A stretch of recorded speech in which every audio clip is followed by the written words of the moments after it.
the first question.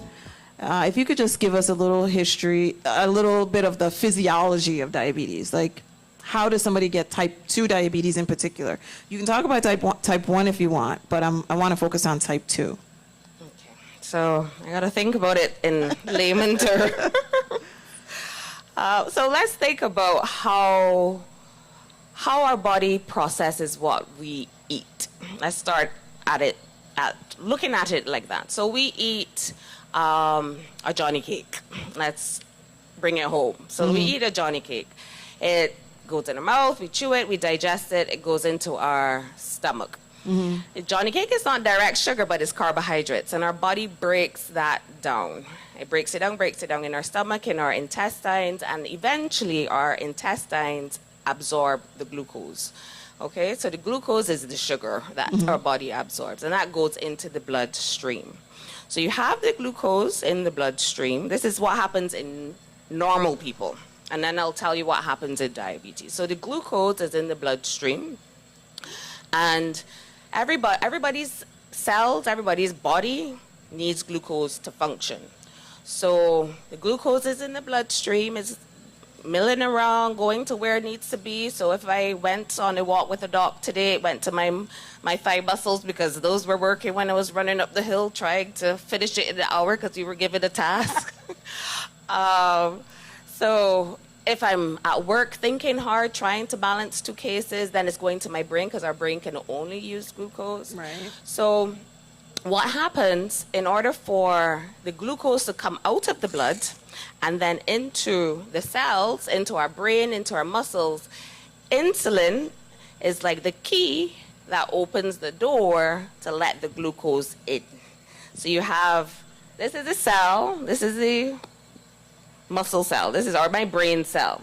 And say my phone is the insulin, and I want my feet, which are the glucose, to go inside to make the cell work. I put the key, which is the insulin, open it up, the door opens, and my feet slide in, glucose goes in.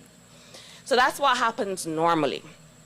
But with diabetes, what happens in diabetes? The sugar is high, right? When people test with diabetes, your sugar is high. So what happens in type 2 diabetes is that this is the cell. Remember, this is my brain cell or my muscle cell.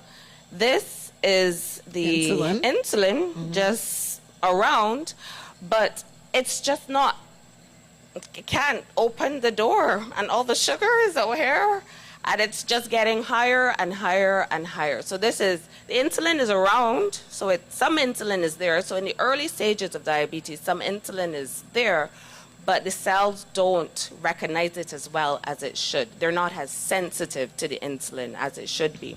So the door doesn't open and the glucose stays out here. And my poor brain cell here is getting starved. It's not working very well. So if we think about the signs and the symptoms, if my brain cell is now starved, I'm gonna feel tired, I'm gonna have brain fog, I'm just not gonna function very well. Right. And the sugar inside my bloodstream now is just going to be really high and cause all the other symptoms. So increased thirst, passing a lot of urine,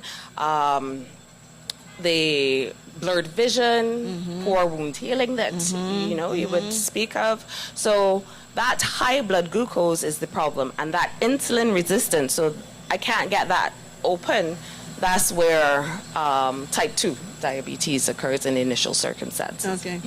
So for type 2 diabetes, if the insulin can't connect to the receptor on the cell to let the glucose in, how does giving insulin fix type 2 diabetes? So, well, we have different stages for type 2 diabetes. Right. So we can give medication at times, depending on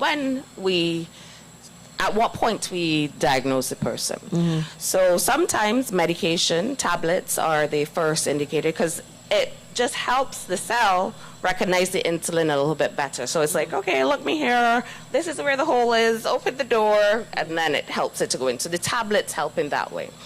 But to answer your question about how does insulin now help in type 2 diabetes, so if there's more insulin around, oh no, this is glucose. If there's more insulin, if there's more insulin around, then there's more chances that it's going to come by the receptor, the lock, and the key, well, yeah, the keyhole. Yeah. And so there are more chances it's knocking around more. So it's more than likely it's going to connect here and open the door.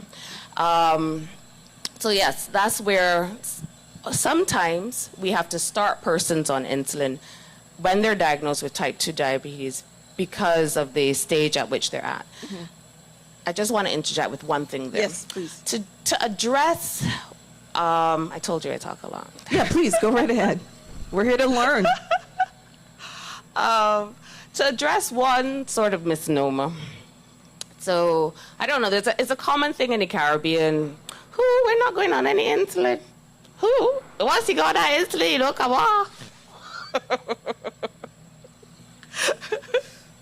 So, I sometimes have to tell my patients that that's fine and well for you to think that, but at the end of the day, it is controlling your condition. Yes? I'm on insulin. I'm not diabetic, but I'm on insulin. You're on insulin. Everybody's on insulin. Because insulin is a normal, natural hormone that if you are diabetic, you don't have enough of.